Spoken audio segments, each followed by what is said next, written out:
One of those online signups. Big spin. Okay. Okay.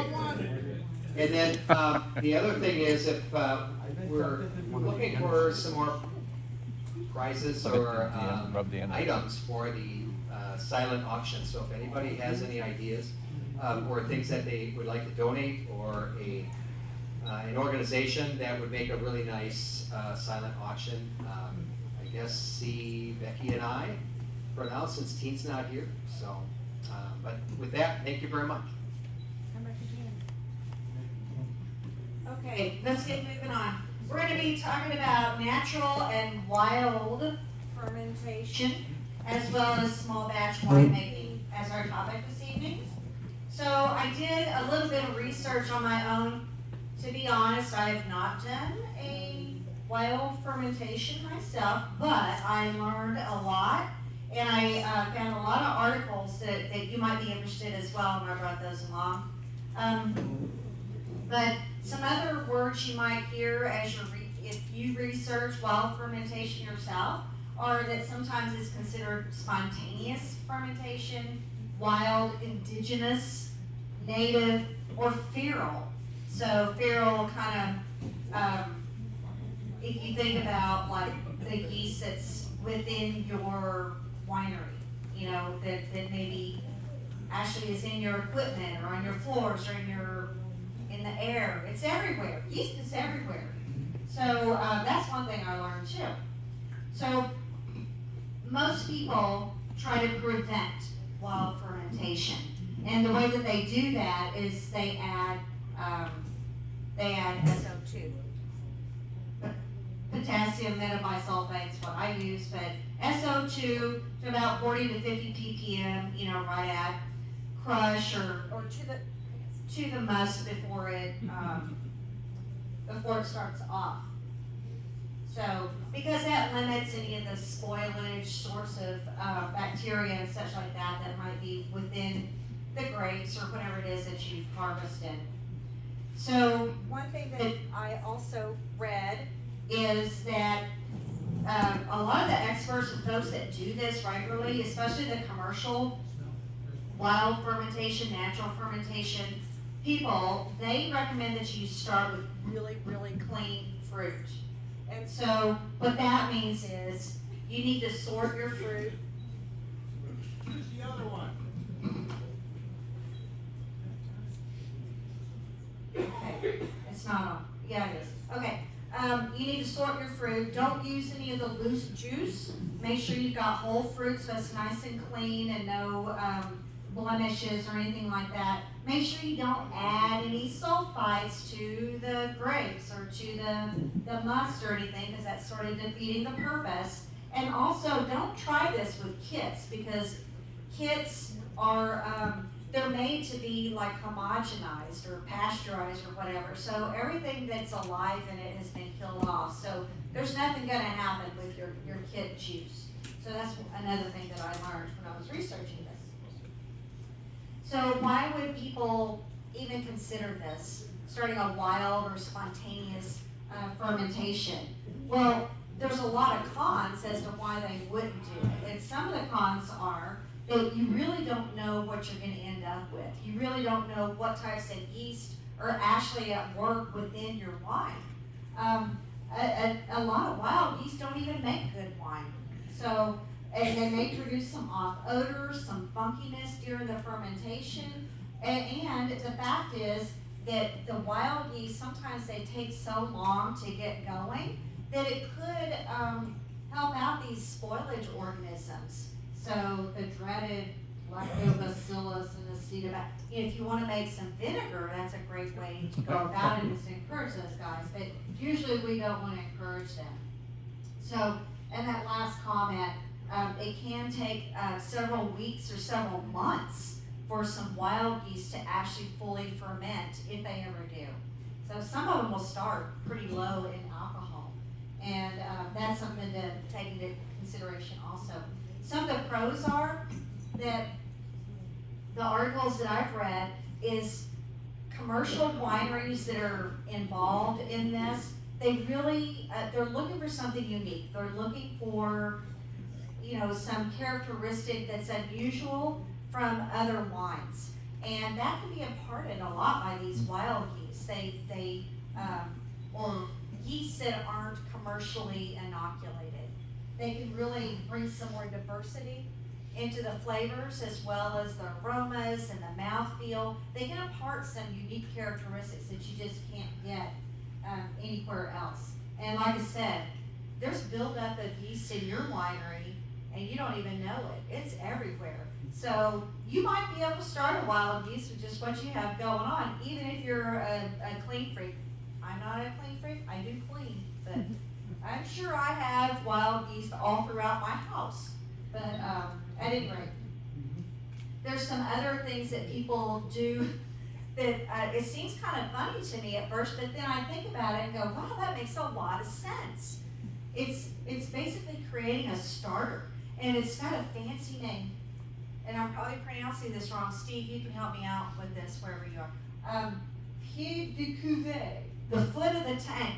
It's basically you're taking some grapes from your vines and you're adding things like rocks and flowers and just whatever is growing in the area of where your grapes are growing, and you make a starter, just kind of like a sourdough starter, if anybody's made sourdough, and that's what foot of the tank is. And so you can get that going with those wild yeast and everything, so that when you pull the bulk of your grapes off, you can actually basically inoculate it and get it started faster because you've gotten it going and built up already.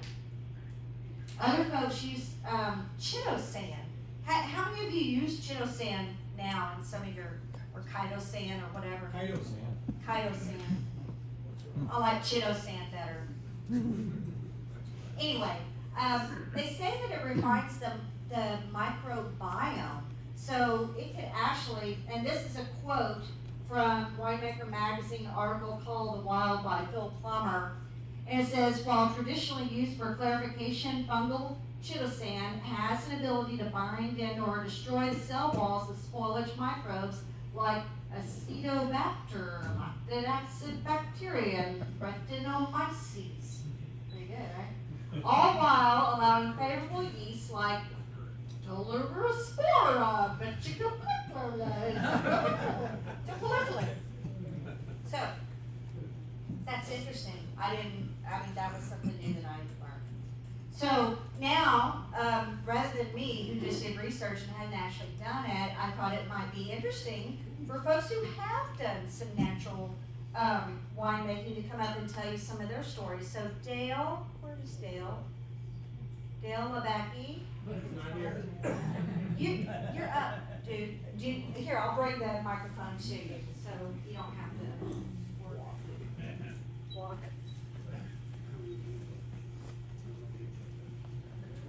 So I've been doing wild fermentations and cider for probably 10 plus years. I like to add a wild ferment and blend it with cultured yeast. I'll do a wild ferment, do some blending later on with some cultured. But we're talking apples here now, not grapes.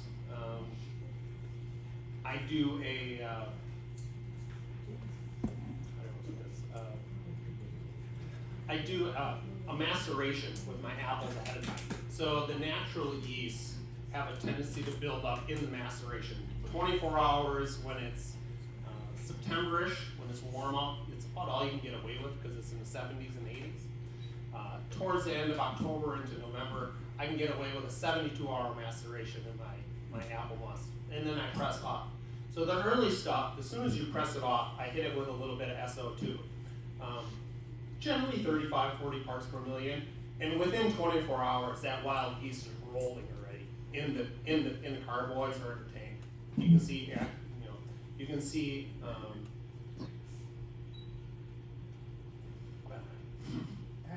Action. Thank you. In the airlock.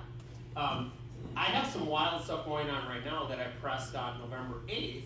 Now that's been going on probably 5-6 weeks now, and it's down to about 10-10.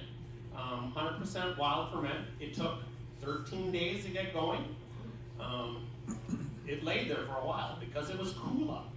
So the early stuff, like I say, don't be afraid of a wild ferment.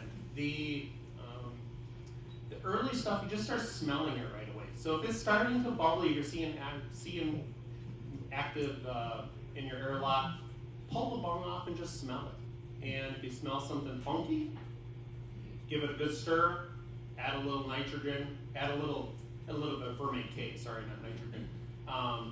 And it usually goes away within 24 hours. I had 2 of them this year out of about 140 some gallons. I had 2 batches get a little funky smell.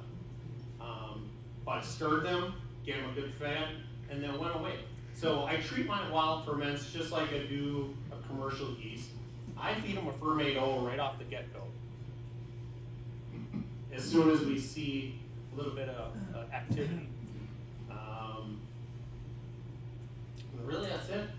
Don't be afraid of it. It's going to take a while. It's really fun to watch because you'll see all the different stages of yeast that get going.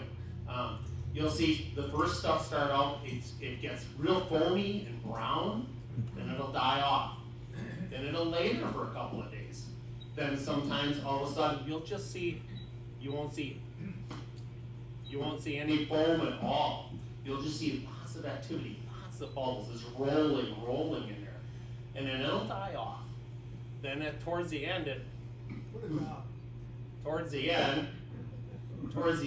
you'll see it start rolling in, and you get a real nice white foam head. So it's really amazing all the different stages of a wild ferment that goes on in apple must. So try it. Just don't be afraid of it. I mean, what's the worst you could do? Dump something? So really, that's it. Thank you all. All right. George, would you like to come up and share us just kind of the technique that you've done? I would love to. Would you? Mr. Spontaneity?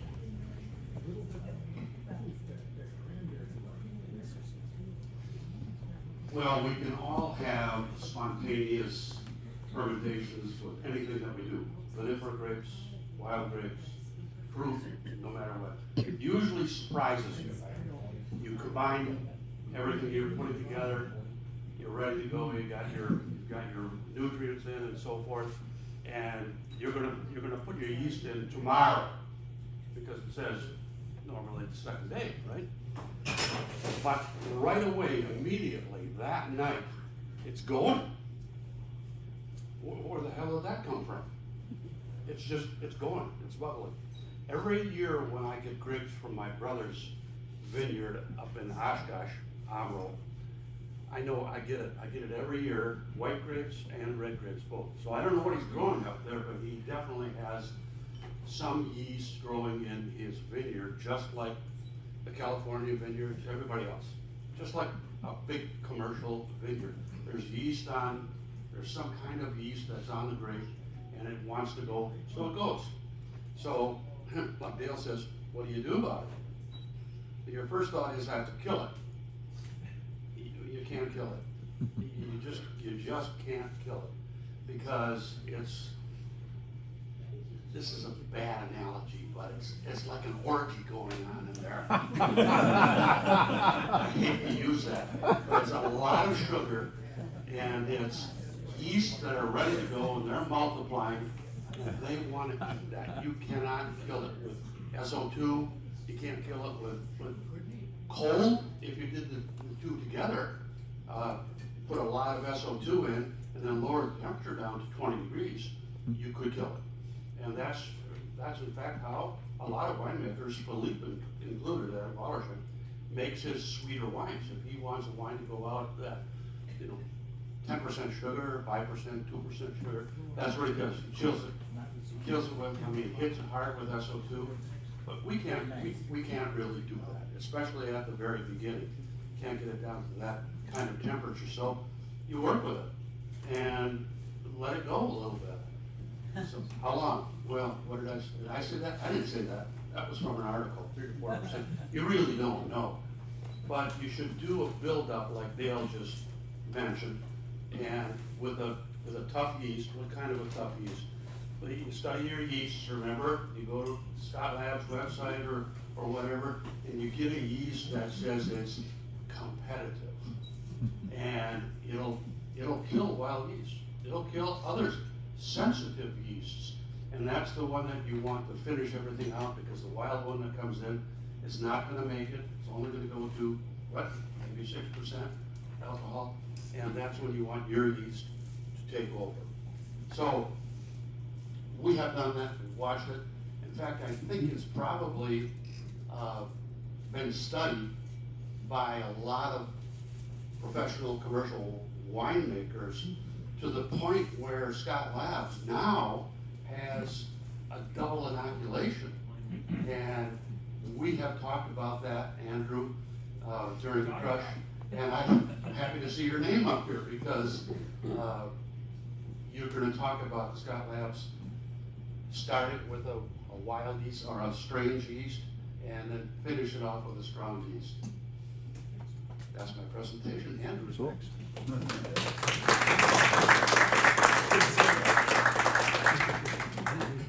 Oh no, you're good.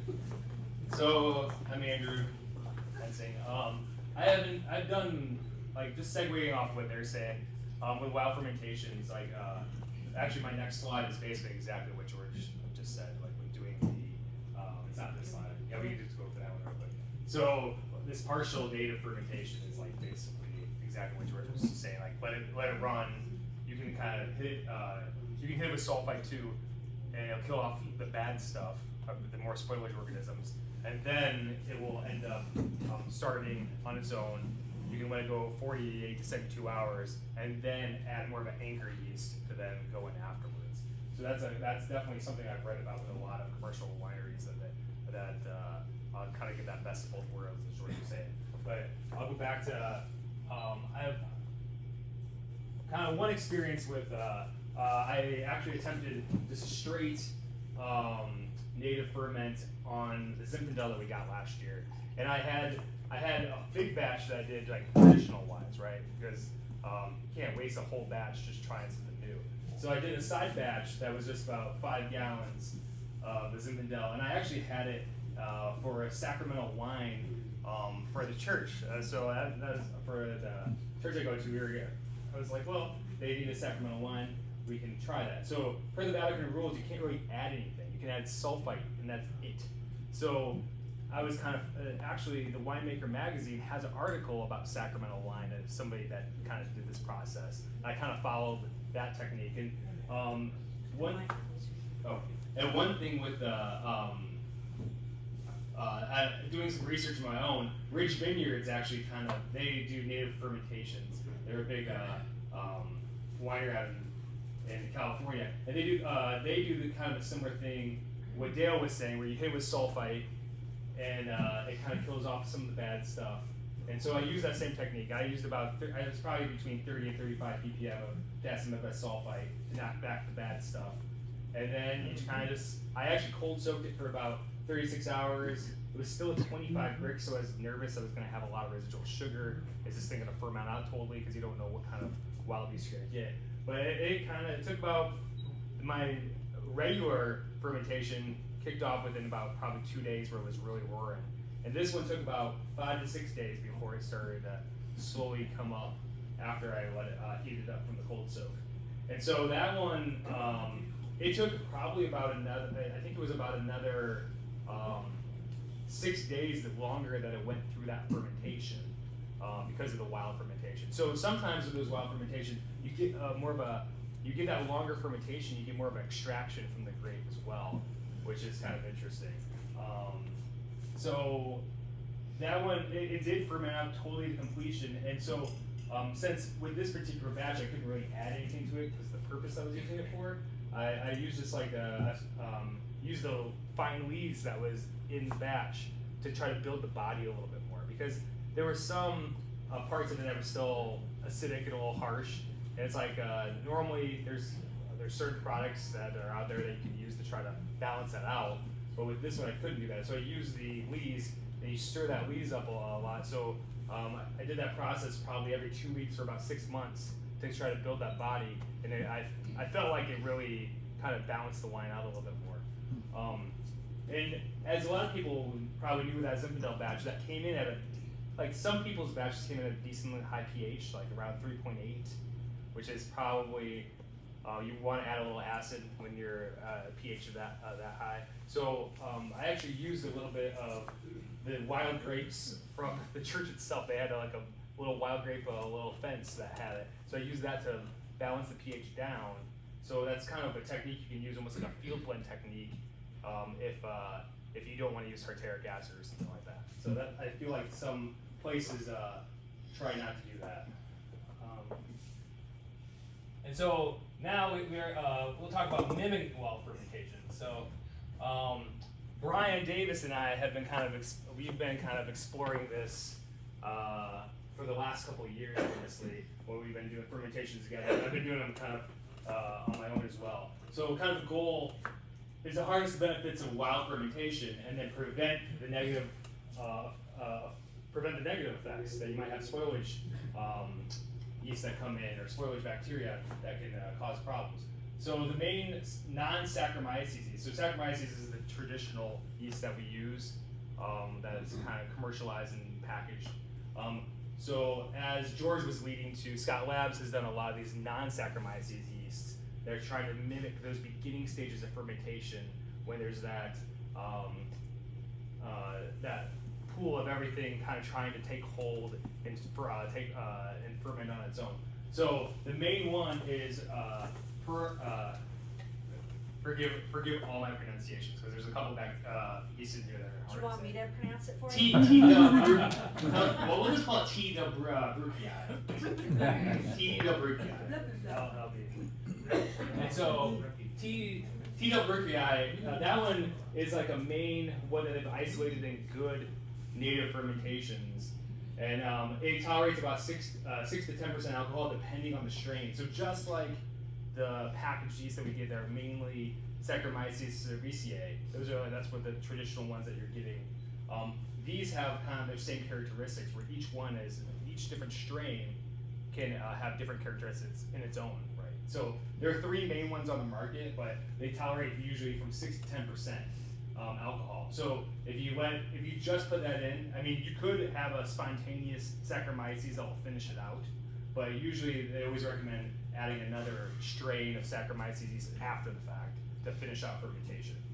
So usually that you use it for about 24 to 48 hours, 1 to 4 Brix drops, and then you would add your next yeast, your anchor Saccharomyces yeast. So that is, I've seen people go deeper though. Like on a couple of different wine forums, they'll go down even to 6 to 8 Brix drop before they add the next yeast to get more characteristic of that T. Bruchii. One thing there's a few things that's supposed to do. So when you look at some of the research, it says it's supposed to add a lot of aromatic intensity. So the aroma that you get is just more pronounced and in your face, which personally, that's what I really like in wine. So and when I was reading about this, that's part of the reason why I started to try to experiment with these things. You get a fuller mouthfeel with increased weight, and so there's these manna proteins that it produces, and then you get a higher concentration of that, and that's what's supposed to give you that fuller mouthfeel. And then it facilitates also malolactic fermentation, because it's said to reduce these toxic medium chain fatty acids. So that's something that can inhibit malolactic fermentation. So if you're doing normal grape fermentation with the malolactic, it can really help reduce some of those toxins that will prevent that. And one other thing that, especially one of the strains, it's osmotolerant. So that means really osmotolerant. That's like if you have a very high sugar must, say an ice wine or something that's at 30 Brix, or if you're even just looking at 25 Brix, sometimes your certain yeast will produce more acetic acid because they can't tolerate, because it stresses them a little bit. So what this does, it's very osmotolerant. So when they compare using these non-Saccharomyces yeast in combination, it actually will reduce acetic acid and bottle acid. So that vinegar smell that you can sometimes might get in your early stages of fermentation will reduce that a little bit. a couple things that it doesn't do is it doesn't tolerate starting SO2 very well. So if you're gonna do it, usually like a 35 to 40 ppm of potassium bisulfite is probably the max you want to do because it can actually prevent the fermentation from getting off. And then the hydration steps are different. So a lot of people I know just sprinkle yeast on top, and it's worked for them for a long time. That's cool. But sometimes if you're hydrating and you're trying to do that at the warmer temps that's suggested, you're usually around like 100 to 108 degrees, right?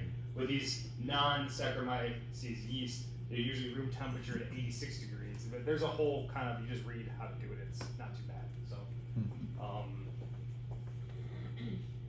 So the different strains on the market. So there's one called BioDiva, which is the Lallemand version. There's Prelude, which is CHR Hansen's version. And there's Alpha, which is the Lafort version. So I've used all three, which is, I'm kind of obsessed with this a little bit. But the BioDiva and the Prelude are the ones I would recommend. I've used the Alpha one time, and I just had a bad fermentation with that one. And it could have been my nutrient schedule that I used, or whatever, but the other two work fine, so why even go back to that one, right? So there's also blends out there now. So there's CHR Hansen makes a blend of the T. delbrueckii, and then it's this Cluvaeromyces thermotolerans. I think I got that one. That was good. All right. That was good. That one actually will take sugar and create more lactic acid, and so it'll like reduce the sugar amount a little bit, increase the lactic acid. So if you get a must that comes in where the pH is a little too high, not enough acid, that is actually one that you can use to raise the acid naturally without adding tartaric acid at all. So it's kind of an interesting tool in the toolbox. But they make this blend called Melody, and I used that on a Chardonnay, and I felt like that Chardonnay was one of the best white wines ever made. So yeah, kind of interesting, huh? And so we're talking about, you're like a graph, great. He's already talking all this microbiology, but so this is just like in the actual package, the like little text spec of the BioDiva. It actually just shows you like the BioDiva with the regular Saccharomyces yeast or just the regular Saccharomyces yeast. They did a blind tasting of 27 tasters, and then they all scored the different wines, and they showed that they got more red fruit aromas. It had a higher global aromatic quality, better mouthfeel, a little residual sweetness even though it was dry, had a smoothness, higher aromatic intensity, and the global quality score they gave it was higher. So that's what, when you see kind of stuff like this, you're like, oh, maybe that I could use that as a tool in my fermentations. So. And then there's a couple other ones on the market now too. This it's Picha Cluvaeri, and that's called Brutacin by CHR Hansen. And that one they're actually starting to do experiments with doing both that one as well as the T. delbrueckii together at early stages of fermentation to add even more complexity to mimic that wild fermentation, and then add their Saccharomyces yeast after that. So it's just kind of interesting that it's trying to do all these different combinations with these native, like non-Saccharomyces yeast that are the native to what would normally happen, and you're able to mimic that a little bit without the risk of having spoilage organisms in there. So, and I won't bore you too much with this chart. So this is just like the different products that Wildman has that are other non-Saccharomyces. So they have ones that that are bioprotected. So instead of using sulfites, you can just use that strain. It's supposed to outcompete all the other stuff in there, and so it prevents spoilage organisms that way. So there's different tools in the toolbox. These aren't really necessarily mimicking wild fermentation, but they help. They're just interesting for the winemaker to make a decision. And we were talking about the one that increases the lactic acid, converts glucose to lactic acid to increase the acid level. So as we get warmer climate, possibly with increased sugar levels, decreased acids, people that don't want to add tartaric acid, that could be pretty useful in some ferments. So, and that's basically it here. So kind of just in summary, you're just using non-Saccharomyces yeast to mimic that the best parts of nature in those wild fermentations. And then I feel like the pros really are the increased aromatics, mouthfeel, and just the complexity you get without the risk of the spoiling microbes.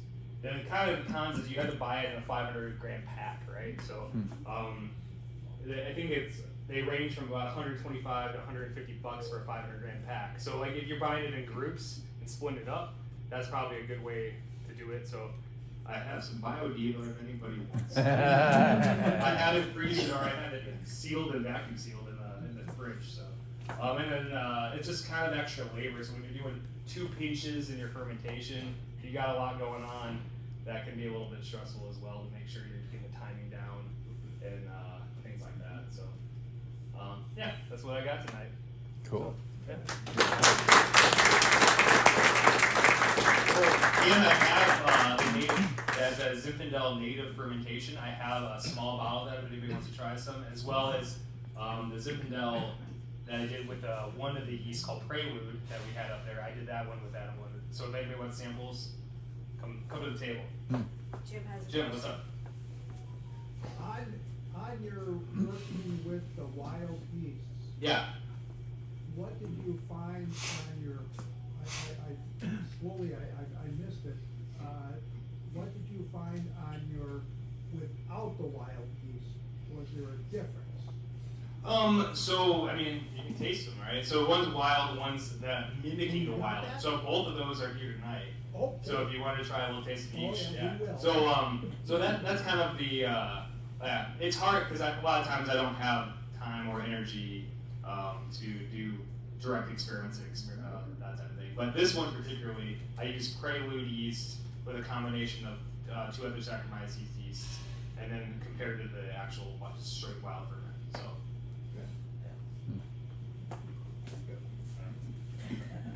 Thank you. Thank Thanks, you. guys. So thanks.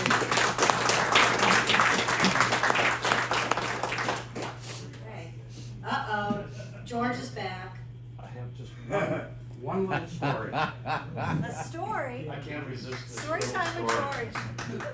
Well, this has nothing to do with anything that we're talking about tonight. But I noticed that Andrew had up there, I think, Ridge Vineyards. Yeah. Ridge Vineyards was run by a guy by the name of Rosenblum, Kent Rosenblum, who was from Minnesota, and he was a animal doctor. What do you call that again? Veterinarian. Burned out, and he loved wine just like us. He gave up the veterinarian business, and he went into wine in Minnesota.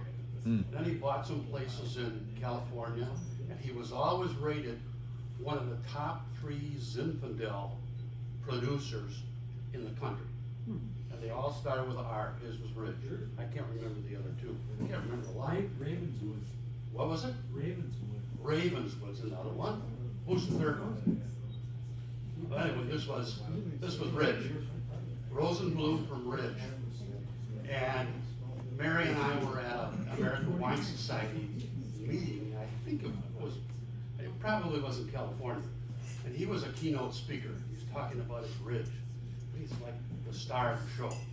And we're walking around with a wine glass, and it's a narrow hallway, and here he is. So he looks at my name tag, and he said, "Oh, Wisconsin." I'm from Wisconsin.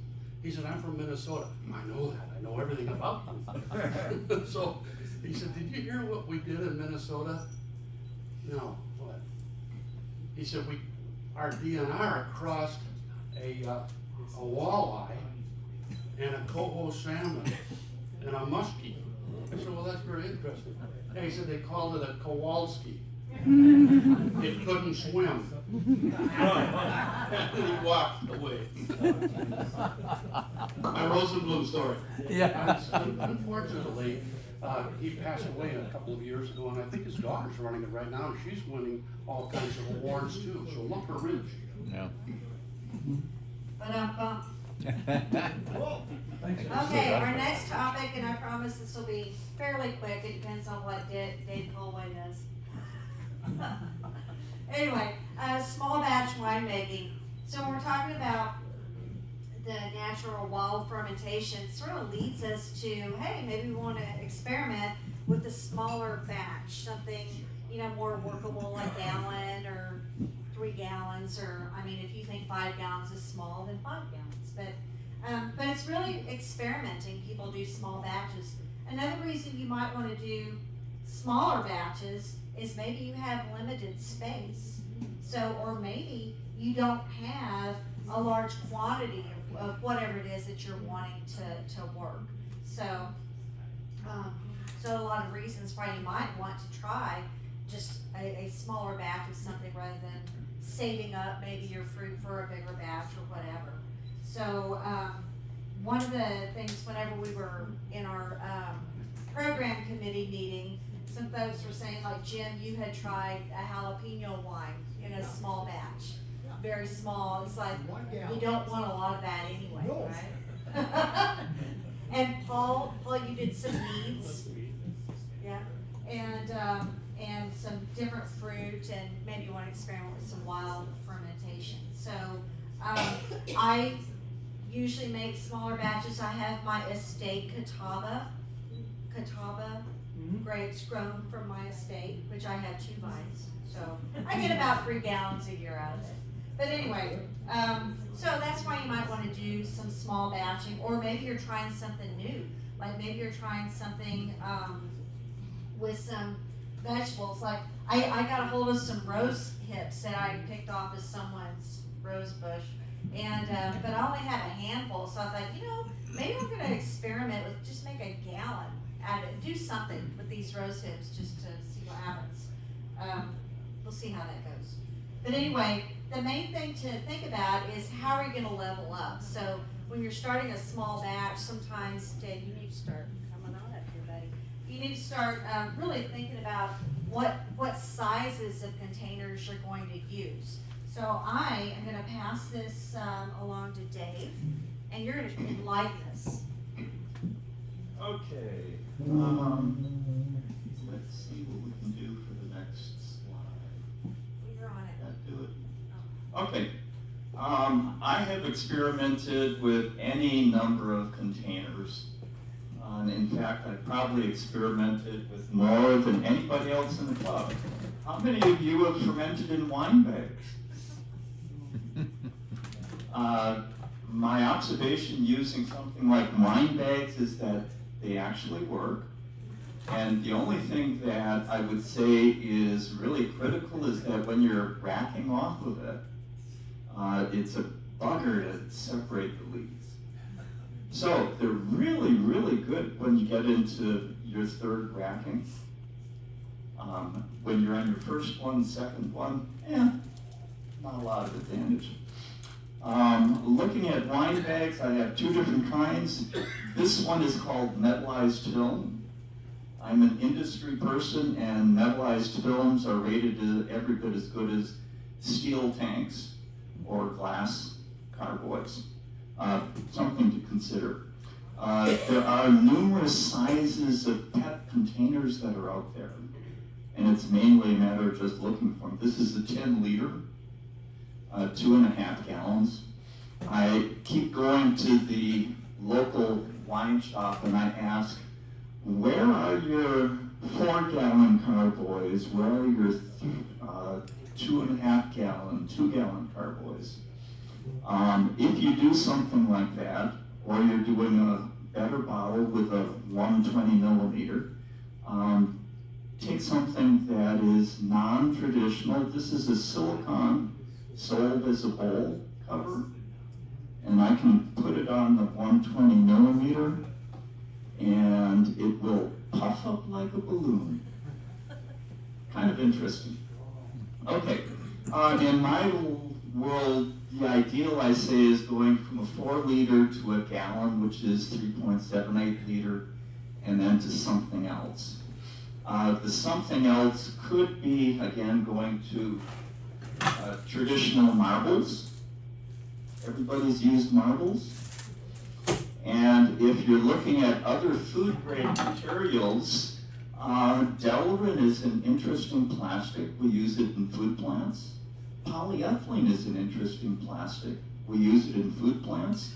And it will slip down that throat on a gallon jug, on a 4 liter jug, and you can essentially make zero headspace if you do non-traditional. The first time that I saw something like that was at the Prairie Club. Somebody had taken in 1-inch diameter polyethylene balls, and I said, you know, this is done at $1 a piece on a 1-inch circle.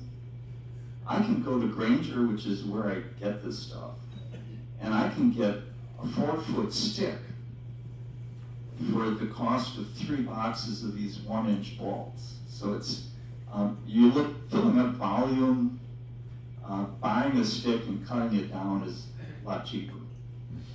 Okay.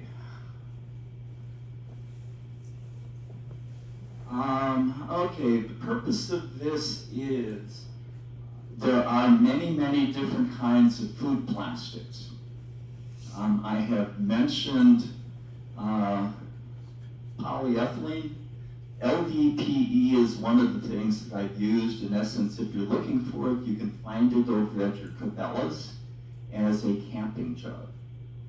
Neat container, you can scrunch it down and have 0 headspace on it.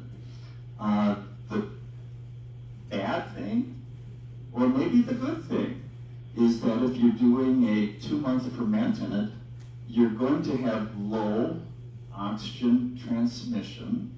It tastes like sherry. If you want to make sherry, it's a neat plastic.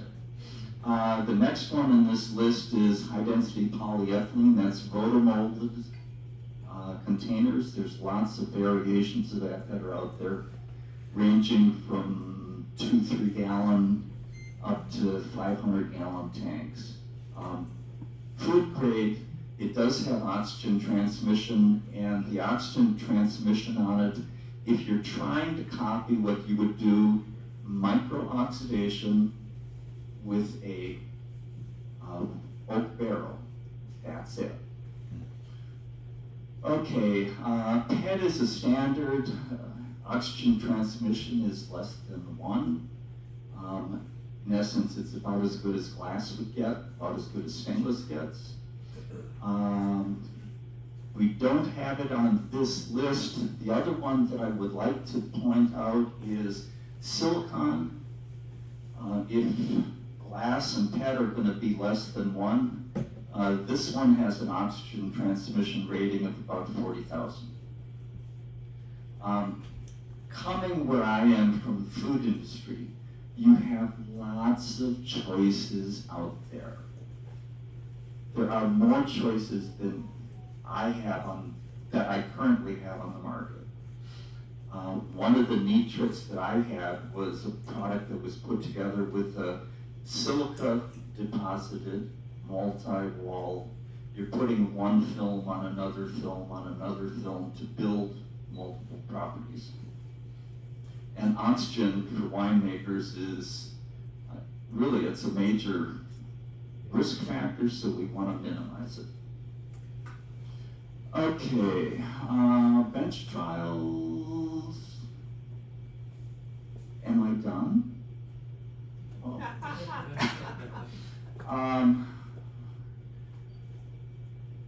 There's a slide that I had where I looked at different size containers. If I went from, say, a half-gallon growler to a gallon, to a 3-gallon, 6-gallon, and so forth.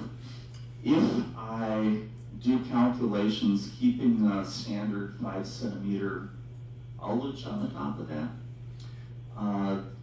the oxygen on the half-gallon calculates out to roughly 4.1 milligrams per liter. If we believe AWRI and what they say, you should never ever get above 4 milligrams per liter of food product. Going to the other containers, the bigger container, the better you are.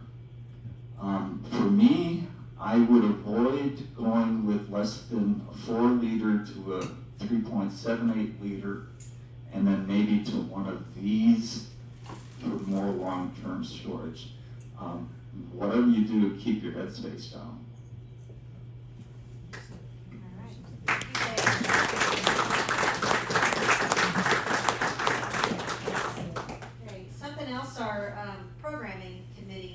suggested is just, you know, as you graduate down or up or whatever, make sure you're really careful with your calculations for additives and such like that. How many of you have made math mistakes like me? And yeah, so yeah, be real careful. You know, measure twice, take lots of notes, so you don't make the same mistake over and over. So the last thing is, where do you source items? I'm sure a lot of you have other ideas, but if you're sourcing for a small batch, maybe you want to try to make a batch of Door County Morrissey cherries. Then you'd go maybe to a farmer's market, or you'd go up to Door County and buy a couple of pounds or whatever. Grocery store is a great place. I've found some good fruits there. Your own backyard, like my Catawba, my backyard, and your neighborhood. So one of my neighbors has a cherry tree, and so she and I pick her cherries. I make her wine, and she makes me crumble. So it's a good thing. And then also juice concentrates. So sometimes you can find some good deals on juice concentrates, and I use juice concentrates actually to help fortify up some of my fruit wines. So I always am on the lookout for those. Anybody else have any other sourcing ideas? Does that about cover it? Are you exhausted? Hungry still? Jim, did you have something to share? There was something about back years ago when Mary Utherman was alive, she got herself some strawberry juice concentrate, and she started fermenting that. But the question came up with what was the preservative in there. Nobody knew, because all of a sudden all of the color dropped out and it was like crystal clear.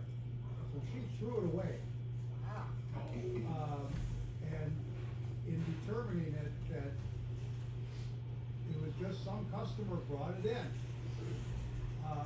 But so I've worked with things that went through UV light and no problems. So I'm wondering about things that were preserved with maybe sorbate or Yeah, something I like think you need to that, read the as to what labels. happened there, and that just turned me off to a lot of things. And so when I get to farmers markets, I look at what's the preservative in this apple juice.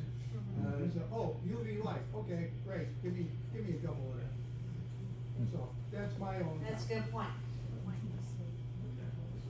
All right, so what are you guys gonna try next? Your small batch or wild ferments. So think about that, and when you do, let's share it at a club meeting. All right, I am calling this meeting done. Thank you all.